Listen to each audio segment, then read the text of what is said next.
I, 33F, recently got married to my boyfriend of 3 years, let's call him Leo. He is 28M, and we met 3 years ago, at a coworker's wedding. Leo had asked me out and it did not take me a second to say yes because he was everything that I had been looking for. He was really cute, and from our minimal interaction, I had already judged that he was quite funny and smart. We were also in the same line of work, so I knew that we would have a lot to talk about, so I said yes to that date. We started living together after a year of being in a relationship, and when he proposed to me, I said yes, a couple of months ago. I really love him and I don't think I've ever met a man like him in my entire life. He is the smartest, funniest, and most charming person I have ever met. I think I am at my happiest when I am with him, and I just really love him, and I know that he loves me too, and he would never do anything to hurt me. And believe me, I have been hurt a lot in my past relationship. I was with another guy, let's call him Nick, for almost 7 years before I met Leo. Nick and I went to high school together and we were really good friends back then. I think I would say that he was actually my best friend before we started dating. I knew him really well and he knew everything about me as well, so when he asked me out in our senior year, I said yes because I really liked him, but I was not sure if he had feelings for me, and so I did not want to risk our friendship by asking him out first. But it all worked out for me back then because, as it turns out, he had also liked me for a really long time, but I didn't ask me out for the same reason. We started going out together when we were 18 and stayed together for 7 years until we were 25. We broke up because things got way too sick for me and I could not stay with him after I found out that he had been cheating on me for almost a year. Things had been pretty bad before that, and the cheating was pretty much the straw that broke the camel's back. I was obviously devastated after our breakup because I had honestly believed that I was going to be married to Nick and we would have a family of our own one day. I had dreams of having a life with that guy, but everything went to the gutters when I realized that I had been living a lie and he was definitely not the man for me, regardless of how long we had been together. Nick and I had decided to apply and then go to the same college by choice because we wanted to stay together, and our parents were also on board with it because they knew that we wanted nothing but each other. We had been friends since middle school, so our families knew that we were serious about each other and allowed us to make our decisions without any interference. My father had passed away when I was in middle school, so the only family that I had was my mother, and she really was not the best person to be in charge because she was so busy with her own life that she could hardly be bothered about me. She just usually let me do whatever I wanted and I was okay with it. I had my own space and complete freedom and nobody to tell me what to do. It was probably not good, but I turned out just fine, so whatever. Anyway, I didn't really have a close relationship with my mother, so I was allowed to do whatever I wanted, and Nick was very open and transparent with his family, so he was also not worried about what they had to say. We had made up our minds that we were going to live together after we had graduated from college, and our parents were okay with it. Both of us got jobs as soon as we graduated and we rented an apartment midway from both our workplaces. Everything was really nice for the first couple of months and it felt like we were living our dream life. He was really thoughtful and considerate, and I was also trying to be the kind of person that I thought he wanted. But then, with time, things started changing between us. I don't know what it was, maybe it was just real life hitting us hard, but I was sure that something was off. He started snapping at me for the smallest of things, and I felt like he was constantly looking for a way to insult me, or he would always apologize later, but never change his behavior. And it was always weird, minor, and petty stuff that he would get mad about. Like one time, he got mad at me for not putting enough salt in his food, and he refused to even have dinner that day, and it made me feel so bad about myself. Because I was doing everything that I could to do all the work around the house and still not compromise on my quality of work in the office. And it was just a lot of pressure for me to take. Before that, he had always tried to help me out with the housework and made sure that it did not fall on me alone. But slowly, he had started putting it all on me, and I ended up having to do all the work around the house because he would always say that he was too tired. We worked the same number of hours and we would come back home at the same time, but still, I would have to be the one to do all the work. I would do all the cooking and cleaning and he would still pick on me and make me feel bad about myself, even though he knew that I was doing my absolute best to keep him happy. So things had changed considerably just a couple of months into our relationship while we were living together, but I still did not leave because I really loved him and I wanted to make things work. So every time that he would apologize, I would try to talk to him and sort things out, and he would promise me that he would change, but a couple of weeks later, he would repeat the same things again. After one point, I got tired of the cycle that we were stuck in, so I stopped saying anything at all and just ignored him whenever he had one of his outbursts. It was difficult for me, and I would cry almost every day, but I did not want to leave because I was in love with him. And he kept apologizing to me every single time that he messed up, and I would not have the courage to leave because I did not know how to live without him. So I just kept forgiving him and giving him multiple chances to change, but he never did. In fact, his behavior started getting even worse with time, and his apologies kept getting more and more elaborate. So it was even more difficult for me to leave, and I was in a very bad position at the time.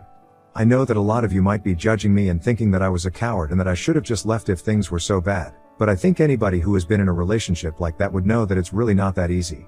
It's very easy to just say that I would have left, but trust me, when you are in that sort of situation, you don't know what to do. You lose all sense of yourself and who you are, and you keep going back to the same person again and again because they keep attacking your self-esteem, and that's what he was doing to me. He broke me down to a level where I actually started believing that I was not even worthy of love, and he was doing me a favor by being with me, instead of the other way around. Things were really bad because he would just keep breaking me down and then building me up, and I kept going back to him because I did not know that I deserved better. He had even alienated me from all of my friends, so I did not have anybody to talk to at that point in time, and I was completely on my own. I would just go to work, try my best to focus, and then come back home. The only person I would see was him, because any time that I wanted to hang out with any of my friends, he would just start sulking and talk about how even he had given up on time with his friends so many times, just to be with me. And then, I would feel guilty for leaving him at home alone, and I would end up canceling. This had happened so many times that my friends did not even bother to ask me to come out with them anymore. And I would feel weird asking them to take me with them, so we started distancing ourselves from each other. I don't blame them. We were all really young and I don't think they understood what was going on more than I did. But yes, I even stayed with him throughout all of that. He was just so incredibly toxic, but I did not leave because I was determined to make it work, and I knew that I wanted to spend the rest of my life with that guy. So I was willing to do whatever it took to stay with him. I had changed everything about myself. If he said that he did not like something, I stopped doing it almost immediately. I had lost my individuality when I was with that guy. I was doing all the work at home, because he was too tired, or maybe just too lazy, to do it. I had stopped hanging out with my friends because he did not like it when I would go out with him. I had stopped talking to all the guys that I used to be friends with because he did not approve of me speaking to any other men. He would actually even get mad at me whenever I would exchange emails that were related to work with my male coworkers, and would demand that I adopt a more formal tone with him, so they did not read too much into it. He was so insecure and jealous of everyone in my life that if I started listing people right now, I might not even be able to finish this post. And I did everything that he asked me to because I wanted to be with him. Nobody knew that I was going through this because when we were out there, I would always put on a happy face and try to show people that I was overjoyed to be with him. In front of the world, we were the perfect couple and everybody wanted us to stay together forever. And why wouldn't they? To them, we probably seemed like an ideal match. The two of us had been together for so long, that people probably could not even imagine one without the other. This went on for years before I finally found out what he had been up to behind my back. A couple of days after my 25th birthday, I had decided to take a day off from work, because I was feeling kind of under the weather. And I had a really bad headache that day, I remember that, so I had been looking for the medicine box that we usually keep in a cabinet under the sink. And by looking for that, I grabbed something that felt like a phone. Now, I had puttered around in that medicine box several times before that day and had never found a phone, so I knew that something was fishy. When I took that phone out, I realized that it was password protected, and I had never seen that phone before. Nick had a rule that phones or other devices were not allowed to have passwords in our home because if it required a password, it meant that we were hiding something. Neither he, nor I had any sort of protection on our phone, so this was kind of weird. I had a gut feeling telling me that something was off, so I immediately called a friend of mine, and I told him that I needed him to come over right that moment. Thankfully, he did come over that day, and I told him to somehow get that phone unlocked for me. It took him some time, but eventually, he did manage to get into it, and the only apps that were there on the phone were Snapchat and Instagram. And when I went to the contacts, there was only one saved contact. The phone number has been saved as the name of a pizza place, but I was 100% sure that it was definitely not a pizza place because that would be way too convenient. I opened Snapchat and unfortunately, there was nothing on there, but when I opened Instagram, I realized that it was logged into an account that I did not know. And there was only one follower on that account, and that happened to be one of Nick's coworkers. It did not take me much time to put two and two together, and I realized what was going on. But still, I had to go through the chats, and on doing so, I realized that he had been cheating on me for more than a year. It broke my heart, but it also gave me a sense of relief because now, I finally had an excuse to let myself out of this relationship without feeling like I was giving up on something great just because of a few minor inconveniences. I was obviously really heartbroken because on my 25th birthday, he had bought me a promise ring and it was really expensive, so I thought that maybe he was actually serious about me and we were definitely going to get married in a couple of years. But after reading the conversation that he had with his coworker, on the very same night that we celebrated my birthday, and he gave me the ring, I just gave up any hope that I had of us ever ending up together. Because he had told her that he would have much rather spent the evening with her instead of me, and he had to give me the ring so that I would not suspect anything. Reading through those chats broke my heart, and I immediately decided that I was going to leave. Because I could tolerate all the toxicity, but I could not tolerate this. The least that I could have expected from him was that he would at least be loyal to me, after everything that I had done for him, and had put myself through for him. But if he could not even do that for him, I had no reason to remain in that relationship anymore. I had been thinking about leaving for quite some time anyway, because of everything that had been going on. And when I read those chats, I decided that I was done with this. After my friend left, I ended up crying for about half an hour, but then I pulled myself together. Then I started packing my things, and within 2 hours, I was at my mom's house. I did not have anywhere else to go because I had stopped speaking to most of my friends because of him. And I was not close enough to my coworkers to go to them and expect them to take me in. So, even though I did not share a very good relationship with my mother, I went to her. And she was nice enough. I explained the entire situation to her through tears. She hugged me and consoled me, and told me that I could stay with her until I found an apartment of my own. So we stayed together for a couple of weeks while I looked for something. And she actually took pretty good care of me. It was a very difficult period of time for me because I was going through a terrible breakup. Nick would try to reach out to me almost every day, and I would have to ignore him, only I know how difficult it was for me to do that. I kept feeling like I wanted to go back to him, but then I would remind myself of everything that he had said to the other girl and I would stop myself from sabotaging my life once again. That time around, I was truly and fully done with him. Even though I had not entirely moved on, in my head, I had decided that I was not going to go back ever again. The only time I did go back to the apartment was to grab a few of the things that I had left behind when I had moved out the first time. And I had run into him when I had come around. He had tried to talk to me, but I had told him that I did not have anything to say to him anymore and that we were done. That was all the closure that I needed and my decision was final. It was weird to try and get back to my previous life, but I knew that I had to do this. I started going out with my friends again, talking to all the people that he had told me not to, and just trying to get my life back on track once again. I moved into my new apartment just a month after my breakup, and my mother had been nice up until then, but after I moved out of her house, we stopped speaking once again and started growing apart once more. I tried to keep in touch, but for her, I think it was more of an out of sight, out of mind kind of situation. But I was trying to be okay with it because I was relearning how to live life on my own once more since now I did not have the safety net called Nick anymore. I had cut ties with everybody who had anything to do with him, including his parents. And I just never heard from him again. It took me a few years, but by the time I met Leo, I had mostly moved on from Nick. I had healed, and I had changed into a better person, so I think I was ready for Leo at the time. Leo knows about all of this, and he is literally the complete opposite of Nick. He is kind and caring, and even when he is mad at me, he makes it a point never to raise his voice at me, or to exchange harsh words with me. Because he knows that that's exactly what Nick used to do and he does not want to be that guy. He also always just lets me hang out with whoever I want to, instead of getting jealous and insecure, anytime that I want to go out. It's just a huge upgrade and I love him so much. But now, coming to my mother, I had this feeling that she did not like Leo as much as I did. When we first started going out together, she kept bugging me about the age cap and kept asking me if I was sure about him. Honestly, age has not been an issue in our relationship because it has just never come up. I think he is old and mature enough and it's not like he is in his early 20s. Even when we met, he was 25, which is not too young for me. I don't understand why she wanted to make a big deal out of it, but I could tell that she was not comfortable with me dating a guy younger than me. She kept trying to tell me that I had to think things through because she did not want our relationship to end up in a place where he kept relying on me for everything because I was older and more established in my career.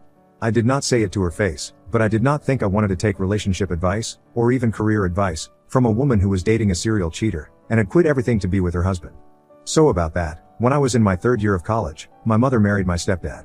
It had been almost 8 years since my father's demise at that point, so it was fine. She had been dating him for about 2 years when they got married. My mother used to go to high school with this guy and she had known him for a really long time. He had actually helped her through her grieving process and had been a really good friend to her. So I did not think there was anything wrong with them dating, but after they got married, I heard from a couple of my relatives that my mother had kicked him out of the house because he had been cheating. This news had come to me just 6 months into their marriage, so I knew that the affair had to be going on from before the wedding. I thought that my mother was going to leave because even though we don't have a good relationship, I know that she is a really headstrong and ambitious woman and she was not going to put up with this. However, to my surprise, she was just like me. She went back to him, and within days, I started hearing from people that everything was fine again. I was dealing with a lot of stuff of my own at the time, so I did not really get a proper chance to speak to my mother about it.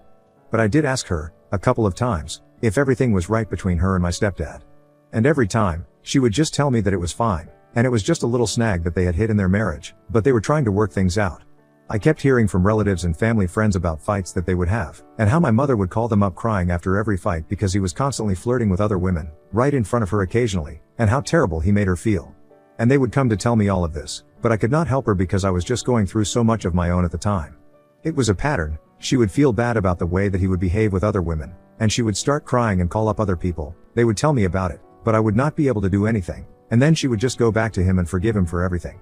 At this point, everybody had just accepted it, but this is how it was. Even my mother did not make an issue out of my stepdad's behavior anymore, and just let him do whatever he wanted. So anytime there was a family event, he would be flirting with whoever he wanted to, and she did not say anything about it. She just grabbed a glass of wine and ignored him the entire time. It was sad, but everybody knew how their marriage was. Anyway, at my wedding, my mother decided to give a toast, and I let her because she was the only surviving parent that I had. It seemed necessary.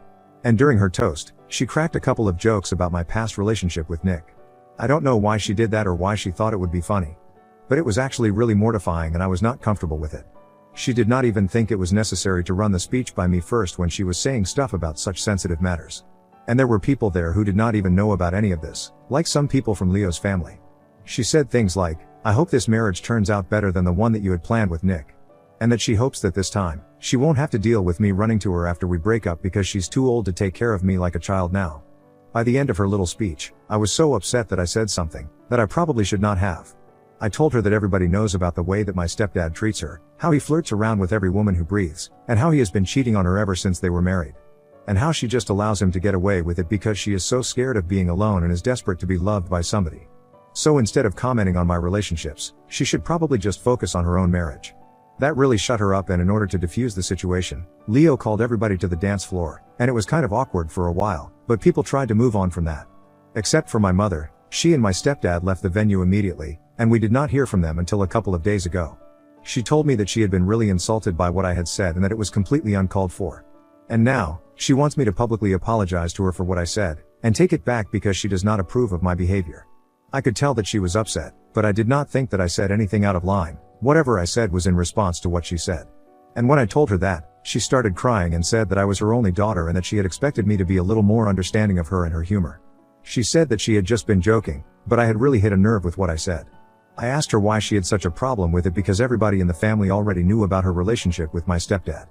But then she told me that that was not really the problem. It was the fact that I had made jokes about this in front of people who did not know. Like Leo and his family, we also had a couple of family friends and a few of my father's old business associates, and even a couple of her friends in attendance, who did not know about this. So now, her secret was out, and she knew that she was going to be judged by everybody. Then, she reminded me of the time that I had just broken up with Nick and I had come to her, and how she had taken care of me, and been there for me. But instead of doing the same thing for her, I had said such insensitive things. And now I feel really bad about it, even though Leo thinks that I don't need to apologize to her. But I just feel really guilty about what I said. So Ida for telling my mother to focus on her own marriage after she made jokes about my previous toxic relationship at my wedding? Update 1. Hello, Leo and I have decided that there is going to be no apology.